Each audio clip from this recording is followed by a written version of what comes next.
So I think I've been lying to myself about my racket setup. Well, I haven't been intentionally misleading you, the viewer. I have been trying to hide my game's technical deficiencies behind my choice in tennis racket equipment. For those of you who are new, I've been using a heavily customized head Graphene 360 Plus Extreme Tour with a pretty high swing weight around 340. You've probably seen my technique and thought, wow, this guy sucks at tennis. He can barely move his feet. He has absolutely no weight transfer. There's got to be no way this guy can handle a 340 swing weight. Well, I'm here to tell you that you're right. I suck at tennis, but it's about damn time that I started to get good. The thing is, my head Extreme Tours actually are that heavy. The question is why? Why would I put myself through this extremely heavy setup when I suck so bad? Is it just because I like to brag about my big swing weight on forums? Do I like to high road people talking about how the future of tennis is in the hands of these light rackets, as shown by guys like Alcaraz and Fritz? Well, yes, of course, I love bragging on the forums, but that's not really my end goal. To me, a heavier setup is going to help you win. To find out why, let's look at how I got to my 340 swing weight. So for years as a junior and a very young adult, I used a stock Aero Pro Drive 2013 model. I lost so many matches with that racket that I completely stopped competing at the age of 17. And by 20 years old, I had relegated myself to playing 4.5 max doubles leagues with a flock of 65-year-old seniors. So when a stranger tapped me on the back at the end of a third-year environmental economics course and asked me, "Hey, you play tennis, right?" a chill went up my spine. I turned around to see a familiar face. This guy used to absolutely kick the shit out of me during juniors. I would never win more than a handful of games during our matches, so when he asked for a hit, I knew I was in for an absolute treat. He told me he had just come back to Canada after playing D1 college tennis in Nevada, and as you would expect, he blew me right off the court. But we're in the same class and have become good friends since, thus playing tons of tennis together. One of our mutual friends from juniors was also trying to go pro, so we started training all together late into the evenings, like more towards midnight honestly. And I knew I was the worst player on the court, by far. I just couldn't penetrate the court and I was always stuck on the back foot.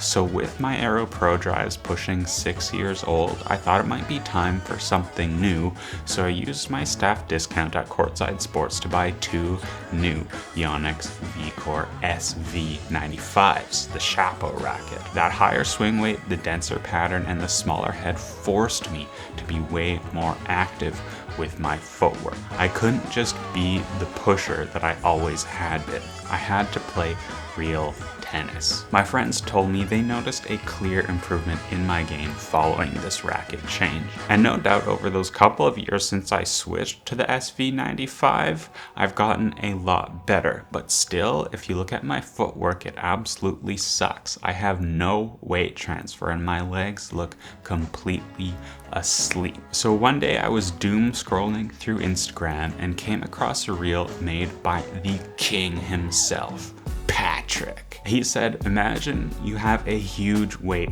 in your racket. Imagine that your racket weighs 100 kilos. I thought, you know, that's easy. I'm a big boy. I've got that 340 swing weight.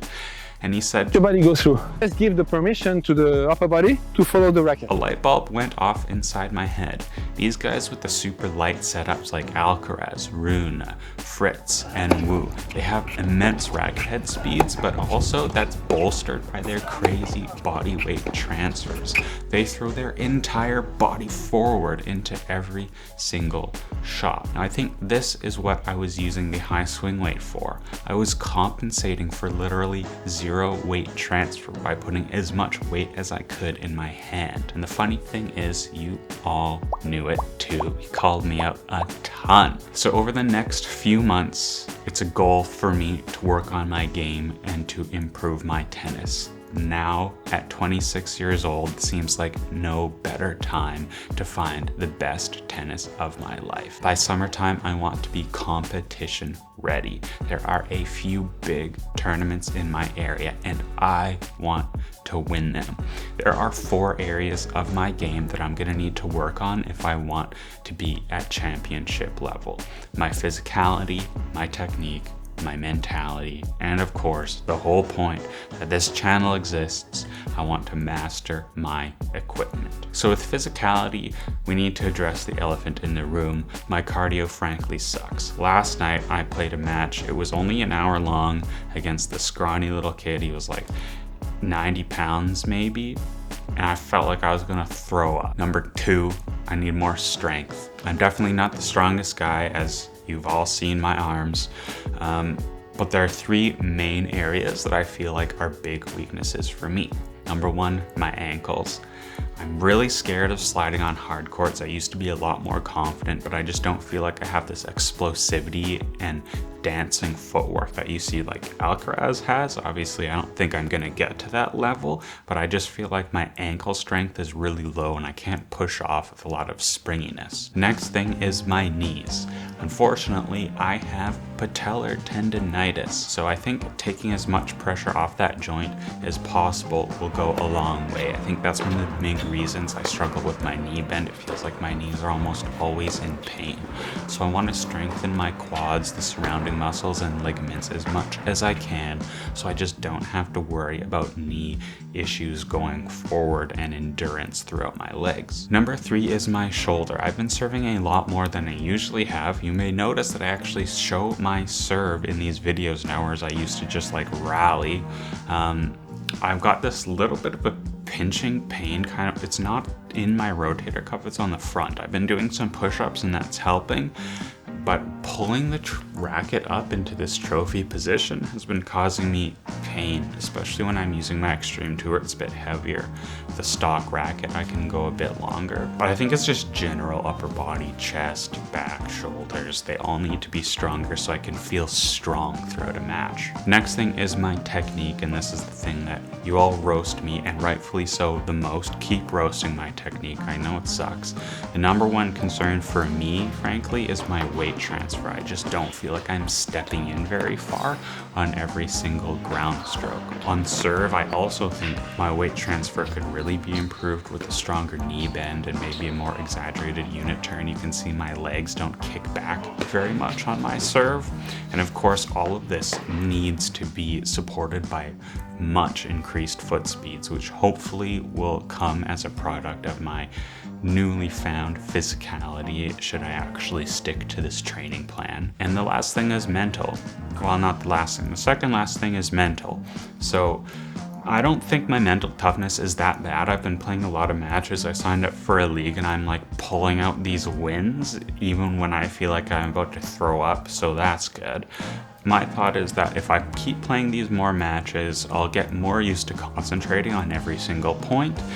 And as that develops, I'll probably find some more mental deficiencies, like specific weak points that I just don't really have and I can't address because I just haven't been playing matches for like the past 5 years. Equipment. So this is a big one for this channel. Obviously, I've said many times my customized Extreme Tours don't feel forgiving enough. I even tried someone's brand new Extreme Tours and I think mine are just getting old. I think there's some graphite degradation there. They're feeling a little bit flexy and unstable when they didn't used to, and I've noticed it's gotten quite a bit worse maybe in the last 6 months or so. I've noticed I'm already playing better tennis with the stock Pro Staff 97 V14 compared to my Extreme Tour, but I've been absolutely loving the V-Core 98, and last night I just had my first hit with the Auxetic Gravity MP.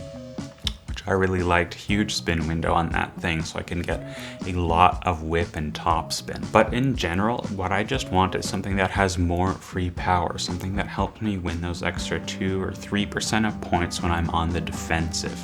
I know that doesn't seem like a lot, but if you look at the pros, they're often separated by that small of margin. Tennis is such a high sample size sport that those 2-3%, they can add up and lead to the win. And then in terms of string setup, I think there could be some more dialing in. I've just settled with Grapplesnake Tour Sniper, and I've been using that for years, but I think I could probably do a little bit more. It's been a long time since I considered low tension or hybrid setups, and I think that's just fun. So I'm probably going to do that too because I like it, and you all seem to like talking about stupid string stuff too. So let me know if you think I'm missing something in my goals, if there's some specific drills you want me to do, or anything that you think I've glazed over too much. Let me know if there's any type of video associated with this kind of journey that you're interested in seeing. Thanks so much for watching. We've seen great growth in TennCom over the past 6 months, and I hope to keep that up, and we'll see you next time.